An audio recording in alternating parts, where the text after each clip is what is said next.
नमस्कार प्यारे विद्यार्थियों। हमने हमारे पिछले वीडियो में देखा कि क्रिस्टल दोष किसे कहते हैं अपन, और उसमें अपन ने ये भी देखा कि क्रिस्टल दोषों को कितने भागों में क्लासिफाइड किया गया है। हमने ये देखा कि क्रिस्टल के अंदर जो इलेक्ट्रॉन हैं, जो कंपोनेंट पार्टिकल हैं, वो परम शून्य ताप 0 केल्विन के ऊपर अपने आइडियल अरेंजमेंट में होते हैं, यानी उनमें किसी प्रकार का कोई डेविएशन, कोई विचलन, दोष उत्पन्न नहीं होता है। यानी 0 केल्विन ताप के ऊपर क्रिस्टल एक आदर्श क्रिस्टल की भांति होता है। आदर्श का मतलब यह है कि इलेक्ट्रॉनों को जिस जगह होना चाहिए वो वहीं पर होते हैं, और कंपोनेंट पार्टिकल या जो फंडामेंटल पार्टिकल हैं उनको जिस निर्धारित स्थान पर उनको होना चाहिए वो उसी जगह पर मौजूद रहते हैं। इसका मतलब ये है कि किसी प्रकार का कोई गड़बड़ नहीं है क्रिस्टल के अंदर। कब? जब तापमान 0 केल्विन है। तो 0 केल्विन के ऊपर क्रिस्टल एक आदर्श क्रिस्टल की भांति व्यवहार करता है। लेकिन ये जो 0 केल्विन ताप है, परम शून्य ताप 0 केल्विन, ये प्राप्त करना बहुत मुश्किल है। तो ये प्रैक्टिकल की बात नहीं है, ये केवल थ्योरेटिकल कंसेप्ट अपना कि अपन ये मान सकते हैं कि 0 केल्विन ताप पर आदर्श क्रिस्टल जो है वो आदर्श क्रिस्टल की भांति व्यवहार करते हैं।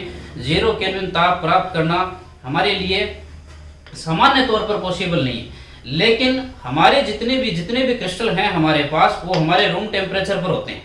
अब 0 केल्विन से जैसे हम रूम टेम्परेचर पर आते हैं तो इलेक्ट्रॉन या फिर क्रिस्टल में उपस्थित जो कंपोनेंट पार्टिकल हैं वो विभिन्न प्रकार के वाइब्रेशन या मोशन ट्रांसफॉर्मेशन की जो मोशन है वो इस प्रकार की गतियां करके अपनी स्थिति या अपने अरेंजमेंट में कुछ डेविएशन, विचलन पैदा कर देते हैं। उसी विचलन को अपन नाम दे देते हैं अपूर्णता, दोष, डिफेक्ट, त्रुटि, इस प्रकार के नाम दे देते हैं। तो क्रिस्टल दोष या क्रिस्टल में अपूर्णता या ठोस में अपूर्णता का मतलब है कि किसी आदर्श क्रिस्टल में उपस्थित या किसी क्रिस्टल में उपस्थित अवयवी कणों की आदर्श व्यवस्था में यदि कोई विचलन उत्पन्न हो जाए तो उस विचलन को अपन बोल देते हैं क्रिस्टल दोष या फिर क्रिस्टल में अपूर्णता। अब हमने ये पढ़ा कि क्रिस्टलीय अपूर्णता या क्रिस्टलीय दोष है या क्रिस्टल जो डिफेक्ट है उनको दो भागों में क्लासिफाइड किया अपन ने। एक अपन ने ये पढ़ा इलेक्ट्रॉनिक दोष के बारे में,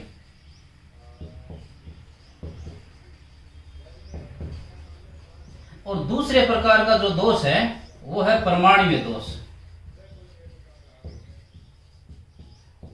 परमाणुीय दोष, और इसका दूसरा नाम अपन बोलते हैं इसको बिंदु दोष, या फिर अपन इसको कहते हैं रेखीय दोष। हमने हमारे पिछली वीडियो क्लास के अंदर इलेक्ट्रॉनिक डिफेक्ट के बारे में पढ़ा था। इलेक्ट्रॉनिक डिफेक्ट जैसा कि इसके नाम से स्पष्ट है, इसका मतलब है कि इलेक्ट्रॉनों की व्यवस्था में कोई न कोई गड़बड़ होने वाली है।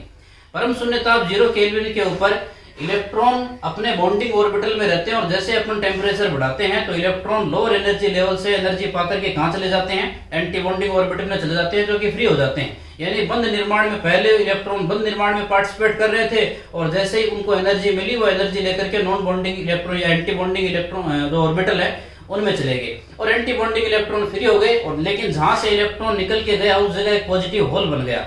इस प्रकार जो त्रुटिपूर्ण क्रिस्टल है उसमें फ्री इलेक्ट्रॉन मौजूद होते हैं और पॉजिटिव होल मौजूद होते हैं। और जैसे ही क्रिस्टल के ऊपर पोटेंशियल डिफरेंस क्रिएट किया जाता है, जैसे अपन पोटेंशियल डिफरेंस लगाते हैं उसके ऊपर, वैसे ही इलेक्ट्रॉन और होल एक दूसरे के ऑपोजिट डायरेक्शन या ऑपोजिट इलेक्ट्रोड की ओर मोशन करके क्रिस्टल को इलेक्ट्रिकली कंडक्टर बना देते हैं।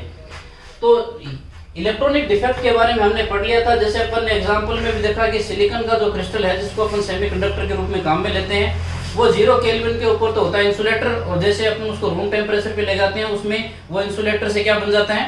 कंडक्टर बन जाता है। तो इंसुलेटर से कंडक्टर क्यों बन जाता है? क्योंकि उसमें कौन से दोष उत्पन्न हो जाते हैं? उसमें इलेक्ट्रॉनिक दोष उत्पन्न हो जाते हैं। अब दूसरे प्रकार के दोष है हमारे परमाणु दोष, बिंदु दोष या रेखीय दोष। परमाणु यानी परमाणु, बिंदु भी यहाँ जो बिंदु नाम दिया गया वो किसके लिए काम में लिया गया है? ये अवयवी कणों के लिए काम में लिया गया है। अवयवी कण दैट मीन्स कंपोनेंट पार्टिकल, इनके लिए बिंदु काम में लिया गया है। और रेखीय का मतलब है कि अवयवी कणों की जो एक व्यवस्था है, जो एक लाइन बनी हुई है, क्योंकि अपने को पता है कि क्रिस्टलीय पदार्थों के अंदर कंपोनेंट पार्टिकल एक निश्चित नियमित क्रम में व्यवस्थित हैं। तो इस प्रकार के जो दोष है, परमाणुीय दोष हैं या बिंदु दोष है, उनमें अवयवी कणों की जो एक व्यवस्था है, एक लाइन में जो अवयवी कण व्यवस्थित है वो पूरी की पूरी लाइन ही अव्यवस्थित हो जाती है। इसीलिए अपन इनको रेखीय दोष भी या लाइन डिफेक्ट भी बोलते हैं। एटॉमिक डिफेक्ट, पॉइंट डिफेक्ट या फिर लाइन डिफेक्ट। आज हम चर्चा करेंगे एटॉमिक डिफेक्ट के बारे में। बिंदु दोष का मतलब ये है कि क्रिस्टल में उपस्थित यहां तो इलेक्ट्रॉनों की व्यवस्था में गड़बड़ थी, लेकिन यहां इलेक्ट्रॉनों की व्यवस्था में गड़बड़ नहीं होगी। यहां कंपोनेंट पार्टिकल अपनी व्यवस्था, अपने अरेंजमेंट में कोई न कोई डेविएशन क्रिएट कर लेगा, कोई न कोई त्रुटि हो जाएगी। यानी किसी क्रिस्टल में उपस्थित अवयवी कणों की आदर्श व्यवस्था में यहां थे इलेक्ट्रॉनों में, जबकि यहां इलेक्ट्रॉनिक गड़बड़ नहीं है, यहां गड़बड़ है अवयवी कणों की, यानी कंपोनेंट पार्टिकल की। किसी क्रिस्टल में उपस्थित अवयवी कणों की आदर्श व्यवस्था में विचलन के कारण उत्पन्न जो दोष हैं, उन दोषों को अपन बोलते हैं एटॉमिक डिफेक्ट या पॉइंट डिफेक्ट या फिर लाइन डिफेक्ट। तो पॉइंट डिफेक्ट या लाइन डिफेक्ट का मतलब हो गया किसी क्रिस्टल में उपस्थित अवयवी कणों की आदर्श व्यवस्था में उत्पन्न डेविएशन को या विचलन को अपन क्या बोलते हैं, परमाणु दोष बोलते हैं। जबकि इलेक्ट्रॉनिक दोष का मतलब क्या था, किसी क्रिस्टल में उपस्थित इलेक्ट्रॉनों की आदर्श व्यवस्था में उत्पन्न विचलन को अपन क्या बोलते हैं, इलेक्ट्रॉनिक दोष बोलते हैं।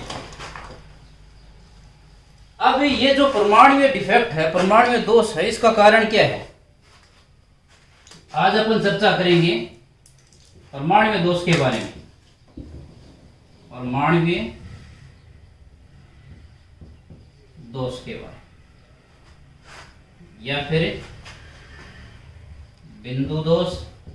बिंदु जो नाम लिया गया है, पॉइंट, वो फंडामेंटल या कंपोनेंट पार्टिकल के लिए काम में लिया गया है, और या फिर अपन बोलते हैं इनको रेखीय दोष। इसको अगर अपन डिफाइन करें तो अपन करेंगे किसी क्रिस्टल में उपस्थित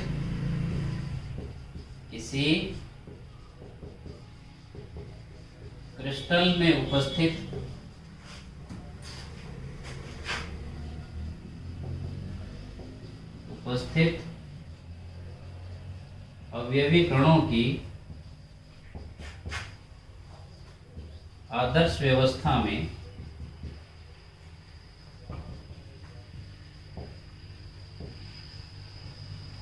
विचलन के कारण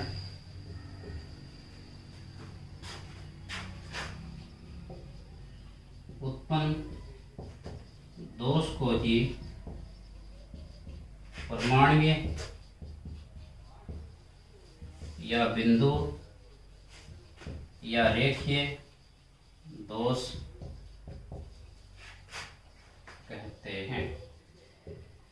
ये तो हो गई इनकी डेफिनेशन। अब परमाणु दोष, बिंदु दोष या रेखीय दोष का कारण क्या है, किस प्रकार उत्पन्न होते हैं, तो दो कारण बताए गए। एक तो कारण ये है कि एक कारण ये कि किस वजह से हो सकते हैं, या तो ये हो सकते हैं रिक्तिका दोष,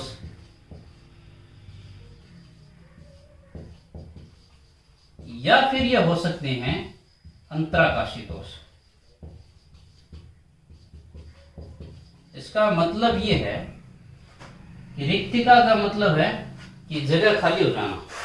अगर जैसे अपने पास एक आदर्श क्रिस्टल है और जब वो रूम टेम्परेचर पर है तो उसमें जो कंपोनेंट पार्टिकल हैं वो अपने निश्चित निर्धारित स्थान पर मौजूद हैं, लेकिन जैसे हम उसको 0 केल्विन से ऊपर के टेम्परेचर यानी रूम टेम्परेचर के ऊपर लेकर आते हैं, तो हो सकता है कि ऐसा हो जाए कि उसमें उपस्थित कुछ कंपोनेंट पार्टिकल अपने निर्धारित जालक स्थान से बाहर निकल जाएं और जालक में जहां पर कंपोनेंट पार्टिकल मौजूद थे वहां पर एक खाली स्थान, वैकेंट स्पेस बन जाए, जिसे अपन बोल रहे हैं रिक्तिका दोष। यानी क्रिस्टल में कोई न कोई रिक्तिका बन जाए, यानी खाली स्पेस बन जाए। जैसे एग्जाम्पल के तौर पर अपन समझें तो जैसे यहाँ धनायन था, यहाँ ऋणायन था, यहाँ धनायन, यहाँ ऋणायन, यहाँ धनायन, यहाँ ऋणायन, धनायन, ऋणायन और धनायन, इस प्रकार का था। ये तो आदर्श व्यवस्था है, ये तो 0 केल्विन पर है। अगर अपन इसी क्रिस्टल को रूम टेम्परेचर पर लेकर आए तो मान लेते हैं कि ऐसा हुआ कि इस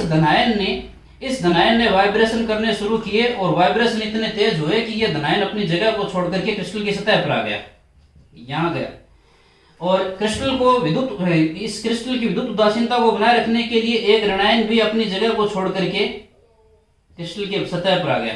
तो क्रिस्टल के अंदर जहां पर धनायन और ऋणायन मौजूद थे, अब उस जगह पर खाली जगह बन गई है। इस खाली जगह को अपन बोल रहे हैं रिक्तिका।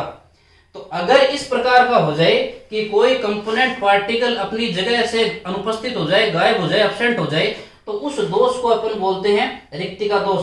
तो परमाणु दोष का एक कारण है कि रिक्तिका बन सकती है, यानी कंपोनेंट पार्टिकल अपनी जगह से अनुपस्थित रह सकता है।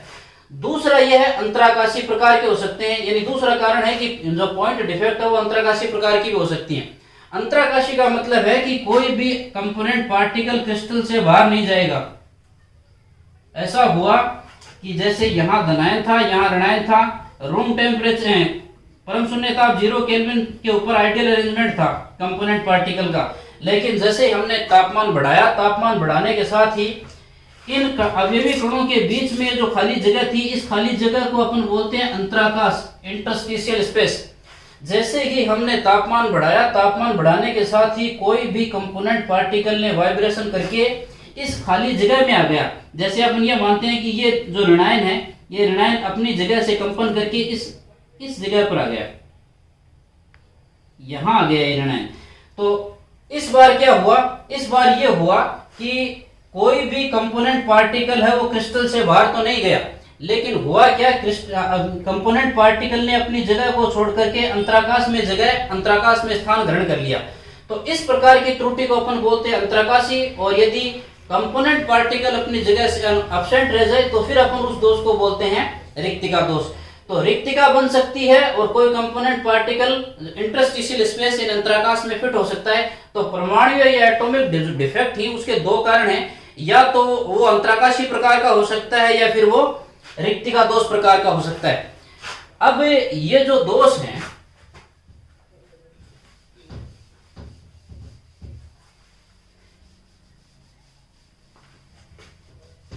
इन दोषों को, यानी परमाणु दोषों को दो भागों में या तीन भागों में क्लासिफाइड किया गया है। इन परमाणु दोषों को ये दो तो कारण बता दिए कि ये रिक्तिका प्रकार के हो सकते हैं, रिक्तिका दोष हो सकते हैं, फिर अंतराकाशी दोष हो सकते हैं। अब इनको तीन भागों में क्लासिफाइड किया गया है। पहला स्टोइकियोमेट्रिक दोष, दूसरे नॉन स्टोइकियोमेट्रिक दोष, और तीसरे हैं अशुद्धता दोष। अशुद्धता दोष यानी स्टोइकियोमेट्रिक डिफेक्ट, नॉन स्टोइकियोमेट्रिक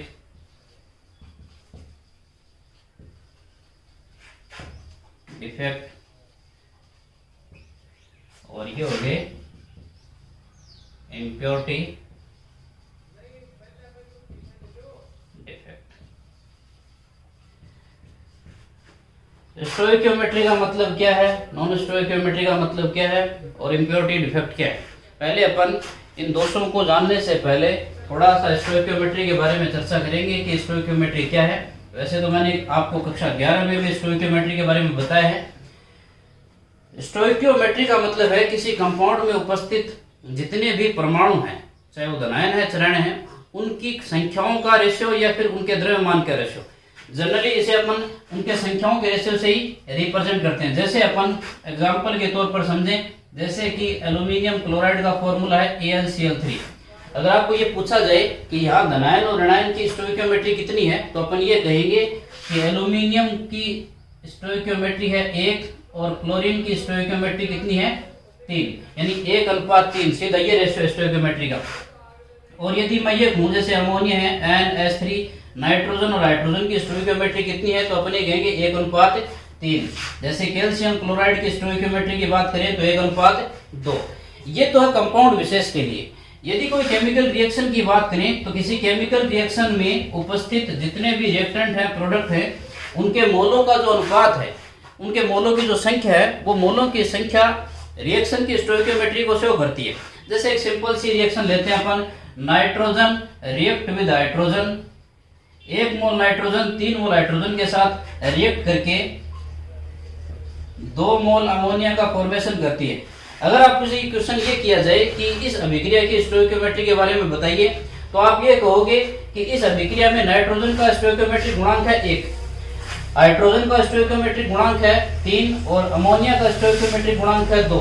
इसका मतलब अभिक्रिया की स्टोइकियोमेट्री क्या है? अभिक्रिया की स्टोइकियोमेट्री ये है कि 1 मोल नाइट्रोजन 3 मोल हाइड्रोजन के साथ रिएक्ट करके 2 मोल अमोनिया का फॉर्मेशन करती है। तो किसी कंपाउंड की स्टोइकियोमेट्री का मतलब है उसमें उपस्थित धनायन और ऋणायन की संख्याओं के बारे में, संख्याओं का अनुपात। अब स्टोइकियोमेट्रिक दोष का मतलब क्या है और या फिर स्टोइकियोमेट्रिक कंपाउंड का मतलब क्या है? कंपाउंड भी 2 प्रकार के होते हैं, एक स्टोइकियोमेट्रिक कंपाउंड और एक नॉन स्टोइकियोमेट्रिक कंपाउंड। अब स्टोइकियोमेट्रिक कंपाउंड कौन से हैं? जैसे हमारे पास एक कंपाउंड है कार्बन डाइऑक्साइड। इस कार्बन डाइऑक्साइड के अंदर कार्बन और ऑक्सीजन की संख्या का जो रेशियो है, या इस कंपाउंड में कार्बन और ऑक्सीजन की स्टोइकियोमेट्री है वो कितनी? 1:2। अब कार्बन डाइऑक्साइड को मैं अलग अलग सोर्स से उत्पन्न कर रहा हूं। एक तो अपन ने हमारे शरीर के अंदर इस श्वसन के द्वारा कार्बन डाइऑक्साइड जनरेट की, जिसका फॉर्मूला है CO2। एक मैंने कोयले का दहन किया, कोयला और उसका कंब्यूशन किया, दहन किया, तो भी कार्बन डाइऑक्साइड बनी। उसमें भी फॉर्मूला ये था धनायन और ऋणायन कार्बन और ऑक्सीजन का रेशियो यहाँ पर भी कितना है? 1:2। यहाँ पर भी रेशियो कितना? 1:2। एक जैसे मैंने मेथेन गैस को जलाया, उसका दहन किया, तो भी कार्बन डाइऑक्साइड बनी, वाटर बना, लेकिन कार्बन डाइऑक्साइड के अंदर कार्बन और ऑक्सीजन का रेशियो कितना आया? 1:2 आया। और कोई जैसे और कोई अगर फ्यूल है उसको जलाया और जलाने पर कार्बन डाइऑक्साइड बनी, तो उसमें भी कार्बन और ऑक्सीजन का जो रेशियो है, नंबर का रेशियो वही रहा, चेंज नहीं हुआ। ऐसे कंपाउंड जिनमें उपस्थित धनायन और ऋणायन की संख्या का जो अनुपात है वो समय परिस्थिति के अनुसार चेंज नहीं होता, वो फिक्स रहता है, चाहे कंपाउंड को किसी भी प्रकार की परिस्थितियों में उत्पन्न कर लिया जाए। यदि आप कार्बन डाइऑक्साइड को कहीं पर भी किसी भी जगह और किसी भी परिस्थिति में किसी भी प्रक्रिया के द्वारा बनाओगे, तो कार्बन डाइऑक्साइड के अंदर कार्बन और ऑक्सीजन की संख्याओं का जो अनुपात रहेगा वो फिक्स रहेगा, 1:2 रहेगा, ये बार बार बदलेगा नहीं। इसका मतलब कार्बन डाइऑक्साइड की जो स्टोइकियोमेट्री है 1:2, वो बार बार चेंज होने वाली नहीं है। ऐसे कंपाउंड जिनकी स्टोइकियोमेट्री समय, प्रयोग की परिस्थितियां इनके अनुसार परिवर्तित नहीं होती है, ऐसे कंपाउंड्स हैं, उनको अपन बोलते हैं स्टोइकियोमेट्रिक कंपाउंड। और जिनमें उपस्थित धनायन और ऋणायन या जिनमें उपस्थित घटक कंपोनेंट जो हैं या घटक जो पार्टिकल हैं, उनकी संख्याओं का रेशियो चेंज हो जाता है, ऐसे कंपाउंड्स को अपन बोलते हैं नॉन स्टोइकियोमेट्रिक कंपाउंड।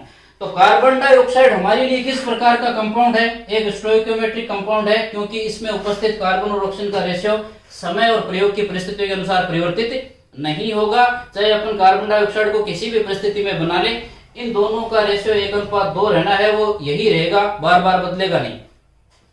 तो ऐसे कंपाउंड जिनमें उपस्थित धनायन और ऋणायन की संख्याओं का अनुपात जो है वो स्थिर रहता है, यानी अपन ने कक्षा 11 के अंदर एक नियम पढ़ा, स्थिर अनुपात का नियम। स्थिर अनुपात का नियम। स्थिर अनुपात का नियम का मतलब यह है कि किसी कंपाउंड में उपस्थित, किसी यौगिक में उपस्थित धनायन और ऋणायन की संख्याओं का जो अनुपात है वो स्थिर रहता है, बार बार नहीं बदलता है। ऐसे यौगिक जिनमें धनायन और ऋणायन की संख्याओं का अनुपात स्थिर रहता है, वे स्थिर अनुपात का नियम का पालन करते हैं। अब दूसरे है non stoichiometric compound. Non stoichiometric compound का मतलब ये है कि ये ऐसे यौगिक हैं जिनमें उपस्थित जो परमाणु हैं, जो कंपोनेंट पार्टिकल है, उन कंपोनेंट पार्टिकल के जो नंबर हैं, उनकी जो द्रव्यमान का जो अनुपात है, उनकी संख्याओं का जो अनुपात है, वो प्रायोगिक परिस्थितियों को बदलते ही वो अनुपात भी बदल जाता है। जैसे अपन एक कंपाउंड लेते हैं आयरन ऑक्साइड। अब इस आयरन ऑक्साइड को देखने पर हमें ऐसा लग रहा है कि जैसे आयरन के कितने मोल? 1 मोल। ऑक्सीजन के भी कितने मोल? 1 मोल। ये एक अवस्था है जब अपन ने आयरन ऑक्साइड को पहली बार बनाया। जब अपन ने आयरन ऑक्साइड को दूसरी बार बनाया तो गड़बड़ ये हो गई कि इसमें से कुछ मोल कम हो गए। आयरन और जैसे ये 0.85 मोल हो गया और ऑक्सीजन उतना ही रहा। अब क्रिस्टल को इलेक्ट्रिकली न्यूट्रल करने के लिए जरूरी है कि जितना ऋणावेश हो उतना का उतना ही धनावेश होना चाहिए। यहाँ आयरन अपने को दिख रहा है +2 में, ऑक्सीजन दिख रहा है अपने को -2 में। यहाँ तक तो बात ठीक है, 1 मोल ऑक्सीजन यानी -2 चार्ज है, उतना का उतना ही +2 चार्ज है। लेकिन यहाँ गड़बड़ा गई बात, यहाँ 1 मोल ऑक्सीजन है लेकिन आयरन 1 मोल नहीं है, 1 मोल से थोड़ा क्या है, कम है। इसका मतलब धनावेश का जो मान है वो क्या हो गया, कम हो गया। तो फिर धनावेश का अगर मान कम हो गया तो क्रिस्टल जो है वो इलेक्ट्रिकली न्यूट्रल कैसे हुआ, विद्युत उदासीन कैसे हुआ, इसे यूं समझते हैं अपन।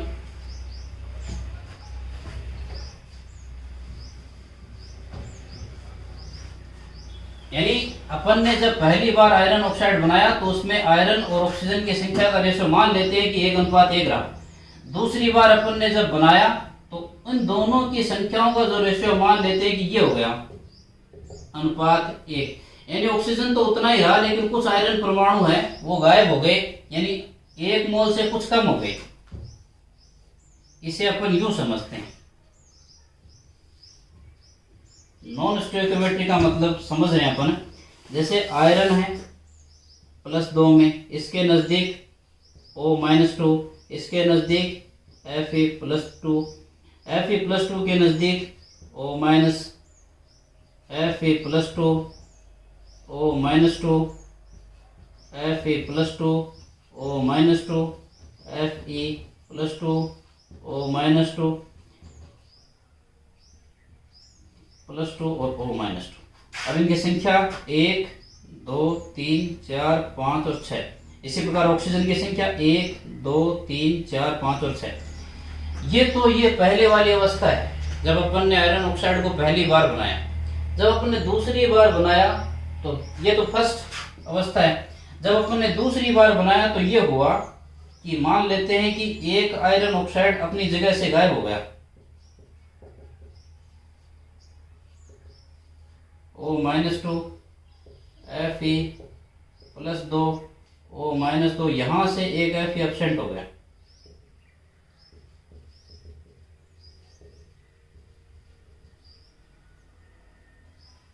+2, O-2, Fe+2, O-2। यहां से एक धनायन है। जब अपन ने क्रिस्टल का निर्माण किया तो गलती से एक धनायन इस जगह पर आना भूल गया और इस जगह खाली जगह बन गई। अब इस क्रिस्टल के अंदर देखो धनावेश कितना है, 1, 2, 3, 4 और 5 ही है। जबकि ऋणावेश 1, 2, 3, 4, 5 और 6, यानी 6 दूनी 12, -2 तो ऋणावेश है, -12 तो ऋणावेश है और धनावेश कितना है +10, क्योंकि आयरन 5 ही है। और टोटल जो चार्ज है वो कितना बचा, -2। इसका मतलब क्रिस्टल के ऊपर चार्ज -2 होना चाहिए, लेकिन क्रिस्टल जो है वो इलेक्ट्रिकली न्यूट्रल होता है, कोई चार्ज नहीं है। ऐसा कैसे पॉसिबल है? ऐसा इसलिए पॉसिबल है कि जब क्रिस्टल का निर्माण किया गया तो कुछ जो आयरन परमाणु है वो क्रिस्टल में एंटर करने से रह गए, अपनी जगह से अनुपस्थित रह गए। तो दूसरे जो आयरन परमाणु हैं उनके अंदर इस प्रकार की कैपेबिलिटी है कि ये अपने ऑक्सीडेशन जो नंबर है, अपनी जो ऑक्सीकरण अवस्था है उसको परिवर्तित कर सकते हैं। अपने को यह पता है कि आयरन एक ट्रांजिशन एलिमेंट है, यानी संक्रमण धातु है, और संक्रमण धातुओं के अंदर गुण पाया जाता है परिवर्तनशील ऑक्सीकरण अवस्था का। वो अपनी ऑक्सीकरण अवस्था को परिवर्तित कर सकते हैं। आयरन +2 ऑक्सीकरण अवस्था भी दिखाता है और +3 भी दिखाता है जनरली। तो आवेश को संतुलित करने के लिए कितना आवेश की कितनी कमी चल रही है, -2 एक्स्ट्रा चल रहा है। अब अपने को +2 और चाहिए, तो कोई भी 2 आयरन परमाणु अपनी ऑक्सीकरण अवस्था में एक का इजाफा कर लेते हैं, एक की वृद्धि कर लेते हैं। जैसे इसने +2 से अपने आप को कितना बना लिया, +3 बना लिया। इसने भी अपने आप को +2 से कितना बना लिया, +3 बनाए। एक की वृद्धि इसने कर ली, एक की वृद्धि इसने कर ली, क्योंकि इनमें वृद्धि करने की कैपेसिटी है, अपनी ऑक्सीकरण अवस्था को बदलने का गुण इनमें पाया जाता है। अब ये जो क्रिस्टल है, इस क्रिस्टल के अंदर आयरन और ऑक्सीजन की संख्या का जो रेशियो 1:1 था, ये पहली प्रायोगिक परिस्थिति। दूसरी प्रायोगिक परिस्थिति में जब हमने आयरन ऑक्साइड को बनाया तो इस बार संख्या का रेशियो बराबर नहीं है। आयरन की संख्या कितनी है? 1 2 3 4 5। ऑक्सीजन की संख्या कितनी है? 1 2 3 4 5 है। इसका मतलब रेशियो 1:1 नहीं आया, रेशियो बदल गया। ऐसे कंपाउंड, ऐसे यौगिक जिनमें उपस्थित धनायन और ऋणायन की संख्या का जो अनुपात है वो प्रायोगिक परिस्थिति के अनुसार परिवर्तित हो जाती है। ऐसे कंपाउंड्स को, ऐसे यौगिकों को अपन बोलते हैं नॉन स्टोइकियोमेट्रिक यौगिक। ये जो यौगिक है नॉन स्टोइकियोमेट्रिक यौगिक, ये स्थिर अनुपात के नियम का पालन नहीं करते हैं। स्थिर अनुपात का मतलब है कि ये ऐसे, स्थिर अनुपात के नियम का मतलब क्या है? स्थिर अनुपात के नियम का मतलब है कि किसी यौगिक में उपस्थित धनायन और ऋणायन की संख्या का अनुपात हमेशा स्थिर रहेगा, यानी धनायन और ऋणायन की स्टोइकियोमेट्री बार बार चेंज नहीं होती है। ऐसे यौगिक स्थिर अनुपात के नियम का पालन करते हैं। जैसे अपन कार्बन डाइऑक्साइड की बात कर रहे थे, कार्बन डाइऑक्साइड जो है वो स्थिर अनुपात के नियम का पालन करने वाला एक यौगिक है, ये एक स्टोइकियोमेट्रिक यौगिक है। जबकि आयरन ऑक्साइड जो है वो एक नॉन स्टोइकियोमेट्रिक यौगिक है, क्योंकि आयरन ऑक्साइड में आयरन और ऑक्सीजन की संख्या का जो रेशियो है वो प्रायोगिक परिस्थितियों पर डिपेंड करता है। प्रायोगिक परिस्थितियां बदलते ही धनायन और ऋणायन की संख्याओं का अनुपात भी बदल जाता है। ये नॉन स्टोइकियोमेट्रिक कंपाउंडों का निर्माण ज्यादातर या मोस्टली अपन ये कहें तो ट्रांजिशन एलिमेंट जो है संक्रमण धातुएं वो करती हैं। क्यों करती हैं? क्योंकि उनमें परिवर्तनशील अपनी ऑक्सीकरण अवस्था को बदलने का गुण पाया जाता है, जिसे अपन बोलते हैं परिवर्तनशील ऑक्सीकरण अवस्था। तो जिन यौगिकों के अंदर ऐसे एलिमेंट मौजूद हैं जिनमें परिवर्तनशील ऑक्सीकरण अवस्था का गुण पाया जाता है, वो ज्यादातर वो संभव, उनके लिए संभावना रहती है कि वो नॉन स्टोइकियोमेट्रिक कंपाउंडों का निर्माण कर लें। तो नॉन स्टोइकियोमेट्रिक जो कंपाउंड है उनके अंदर पाई जाती है नॉन स्टोइकियोमेट्रिक त्रुटि, और जो स्टोइकियोमेट्रिक कंपाउंड है उनमें देखने को मिलती है अपने को स्टोइकियोमेट्रिक दोष। स्टोइकियोमेट्रिक का मतलब आप समझ गए होंगे कि किसी यौगिक में उपस्थित धनायन और ऋणायन की संख्याओं का जो अनुपात है, जो संख्याएं हैं, उन्हीं को अपन बोलते हैं स्टोइकियोमेट्रिक। और स्टोइकियोमेट्रिक दोष या स्टोइकियोमेट्रिक कंपाउंड ऐसे कंपाउंड जिनमें उपस्थित धनायन और ऋणायन की संख्या प्रायोगिक परिस्थिति पर निर्भर नहीं करती है। आप कंपाउंड को, यौगिक को आपकी मर्जी है वैसी परिस्थितियों में बनाओ। कंपाउंड किसी भी परिस्थिति में बने, उसमें उपस्थित मेटल, नॉन मेटल यानी धनायन और ऋणायन की संख्या का जो रेशियो रहेगा वो फिक्स रहेगा, वो बार बार बदलेगा नहीं। तो ऐसे यौगिक जिनमें धनायन और ऋणायन की संख्या का जो रेशियो है वो बार बार बदलता नहीं है, ऐसे यौगिकों को अपन स्टोइकियोमेट्रिक यौगिक बोलते हैं। और जिनमें धनायन और ऋणायन की संख्या का जो रेशियो वो बदल जाता है उनको अपन बोलते हैं नॉन स्टोइकियोमेट्रिक यौगिक। तो ये तो होगी स्टोइकियोमेट्री और नॉन स्टोइकियोमेट्री के बारे में। अब अपन चर्चा कर लेते हैं स्टोइकियोमेट्रिक दोष।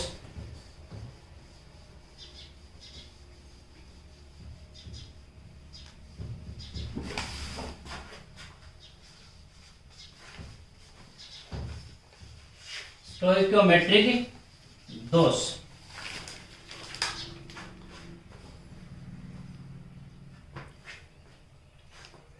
स्टोइकियोमेट्रिक दोष का मतलब आप समझ गए कि ऐसे कंपाउंड, ऐसे क्रिस्टल जिनमें धनायन और ऋणायन की संख्या का अनुपात बार बार न बदले, वो प्रायोगिक परिस्थितियों पर निर्भर न करे, बल्कि स्थिर अनुपात के नियम के अनुसार हमेशा के लिए स्थिर रहे, चाहे अपन कंपाउंड को किसी भी परिस्थिति में बना लें।